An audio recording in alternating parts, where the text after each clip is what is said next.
ನಾಕವೇ ಮಂತ್ರಾಲಯ ತಾಣವೇ ಇಹಕು ಪರಕು ಸೇತುವೆ ಶ್ರೀರಾಘವೇಂದ್ರ ನಾಮವೇ.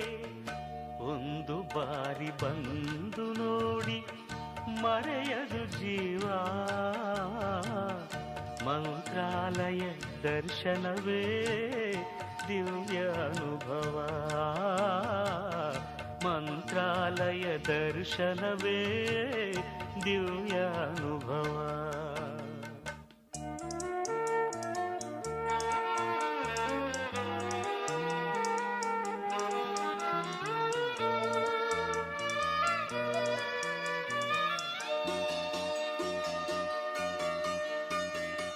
ಪಾಪ ಕಳೆವ ಸುರಗಂಗೆ ಇಲ್ಲಿ ಹರಿವ ತುಂಗೆ